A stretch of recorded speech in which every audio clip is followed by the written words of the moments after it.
राष्ट्रसंत तुकडोजी महाराज त्यांचे शिष्य आदरणीय जनार्दनजी बोथे गुरुजी यांचं हे जन्मगाव असणाऱ्या या ठिकाणी या कार्यक्रमामध्ये आपण आहोत. जनार्दनजी बोथे यांचं हे जन्मगाव, त्यांना आताच नुकताच पद्मश्री पुरस्कार प्राप्त झालेला आहे आणि या पद्मश्री पुरस्कार प्राप्त जनार्दनजी बोथे यांच्या स्वागतासाठी, त्यांच्या सत्कारासाठी अमरावती जिल्ह्यातील घाटोडी पाटील समाजाच्या वतीनं आज या ठिकाणी त्यांना एक त्यांचा सत्कार या ठिकाणी त्यांच्या जन्मगावामध्ये करण्यात आलेला आहे. ज्यांना नुकताच पद्मश्री पुरस्कार प्रदान झाला असे जनार्दनजी बोथे मोझरी येथील आपल्यासोबत त्यांच्या जन्मगावात या ठिकाणी घोगरी गावामध्ये आहे. आपण काय सांगता? पद्मश्री पुरस्कार जो मला मिळाला आहे केवळ माझ्या नावाचा पोस्टाने आलेला पत्ता आहे असं मी समजतो. त्याचं कारण असं आहे, राष्ट्रसंत तुकडोजी महाराजांनी जी एक संस्था निर्माण केली 1942-35 मध्ये, तेव्हा अखिल भारतीय गुरुदेव शाहू ही संस्था निर्माण केली आणि त्याच्या हजारो शाखा आजही आहेत. त्या सगळ्या प्रचारकांचा हे जेवढ्या आध्यात्मिक संस्था आहेत त्या संस्थेचा सर्वांचा पुरस्कार त्यांच्या नावाचा आहे असं मी मनापासून म्हणतोय. आणि वंदनीय राष्ट्रसंत तुकडोजी महाराजांच्या नावाने किंवा त्यांच्या चरणी हा पुरस्कार मी मनोमन अर्पणही केला आहे त्यावेळेला. परंतु जीवनामध्ये काही करत असताना हा कुठला तरी पद्मश्री माझ्या जीवनामध्ये मिळावा असं माझी मनाची इच्छा नव्हती. अर्थात मला माहीत नव्हतं की याच्यासाठी मला चांगलं काम करावं लागते म्हणजे पुरस्कार मिळतो, हे मला माहितीही नव्हतं. ते आज मला मिळालं असं म्हणायला हरकत नाही. परंतु याच्याकरता माणसं हे पुरस्कार प्राप्त जी मंडळी आहेत ती त्याच्यासाठी करतच नसतात असं मला वाटायला लागलं. हा पुरस्कार केवळ उत्तम काम करण्यासाठी, चांगलं काम करण्यासाठी, कुठलं तरी देशाचं काम करण्यासाठी हा मिळत असतो असं मला वाटायला लागलं.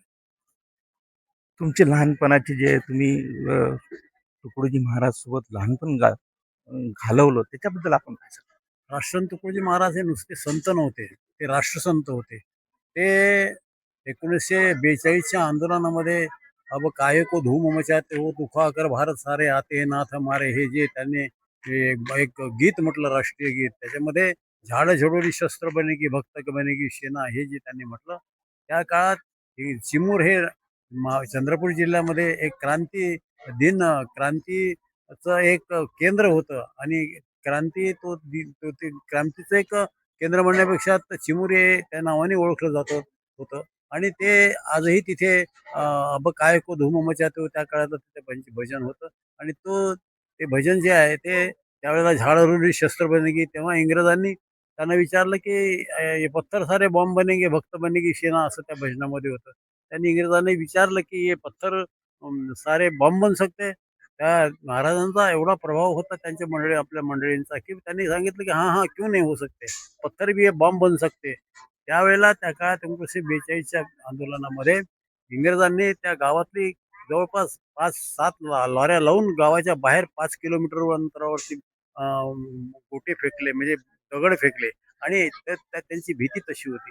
एवढंच नाही तर त्यांच्यानंतर 1962 मध्ये जेव्हा चीनचं आणि याचं युद्ध झालं भारताचं, त्या काळाला सुद्धा त्यांनी आओ चीनियो मैदान में देखो हिंद का हात, तैयार हुआ हिंद तुम्हारे साथ, देखो शिखों की ये बानी, शत्रु का उतरेगा पानी, गुरु गोविंद की फौज है उनकी न चुकी फिर निशानी, अशी वीरश्रीचे भाषण म्हणून त्यांनी सैनिकांना त्यावेळेला चीनच्या बॉर्डरला जाऊन उद्बोधन केलं. त्यांचा साहस वाढवला सैनिकांचा. आणि त्यासोबत मला राहते आलं त्यांच्यासोबत त्या काळाला, त्यावेळेला त्या दौऱ्यामध्ये.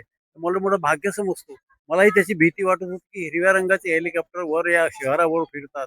महाराजांना म्हटलं, महाराज एखादा बॉम्ब जर टाकला तर आपण मरून बरं का. 1 महिन्याच्या अगोदरच माझं लग्न झालं. मला भीती होती तिकडची, कारण मी एकटा तिथं माझं लग्न झालेल्या घरी होती. आणि मला वाटलं की म्हणजे इतकं संतांच्या विचारामध्ये अशी लहान माणसं घेतली, जशी रामाने माकडासारखी मंडळी सोबत घेऊन आपलं रामराज्य निर्माण करण्याचा प्रयत्न केला. बंधूंनो, हे करावं लागतं. हा देश भारत देश असा आहे, हा आध्यात्मिक देश आहे. हा ऊर्जा देश आहे, आध्यात्मिक पॉवर आहे, शक्ती आहे. आजही देशामध्ये जी पॉवर आहे, शक्ती आहे अध्यात्माची, म्हणूनच आज देश प्रगतीच्या कडे चाललेला आहे. त्यावेळेसचा तुमचा राष्ट्रपती भवनातला हा क्षण कसा होता? आमच्यासाठी ते घर अंगण होतं राष्ट्रपती. तुम्हाला नवल वाटेल की तसं कसं म्हणता हो? राष्ट्रपती भवनाच्या काय त्याच्या भोवताली आता जाणं कठीण आहे. त्यावेळेला आम्ही राष्ट्रपती भवनामध्ये आम्हाला काय पाहिजे ते विचारायला येत होतं की आपको क्या चाहिए अभी? म्हणजे त्यावेळेला राजेंद्र प्रसादांनी सारखी सारखी मंडळी ते आध्यात्मिक पुरुष होते, महापुरुष होते म्हणून त्यांनी त्यावेळेला ते आम्हाला घर अंगण होतं, पण त्याला आम्हाला कळत नव्हतं. पण जेव्हा कळायला लागलं त्यावेळेला वेळ होऊन गेली होती. आजही तो क्षण आठवते. आताही आताही आम्हाला समजत नाही की त्यावेळेला राजेंद्र प्रसादांच्या शेजारी आम्ही बसलेली म्हणजे त्या आजच्या ज्या राष्ट्रपती आहे मुर्मू मॅडम, त्या सुद्धा आमच्या शेजारी बसल्या. कोण म्हणून या बघू टिपवाल्याच्या सोबत राष्ट्रपती बसल्या म्हणजे नाही नवल वाटेल लोकांना. त्या ठिकाणी तुम्ही त्यावेळेसचं गायलेलं भजन कोणतं? दिल मन से गाऊंगा तेरा भजन, ऊंचा उठा दे मेरा प्यारा वतन, पिछुड़े ये जनता सबका कर दे मिलन, नेताओं में कर दे मिलन, सब दब दूर हो गए मेरी जल की जलन. दिल मन से गाऊंगा मैं तेरा भजन, ऊंचा उठा दे मेरा प्यारा वतन. म्हणजे देशाला त्यांनी म्हटलं की देशाला उचलण्याची ताकद माझ्यामध्ये द्या, हे त्या भजनाचा आशय होता. यशस्वी TV न्यूज, मी जितेंद्र आखरेसह कॅमेरामॅन गणेश माटोडे.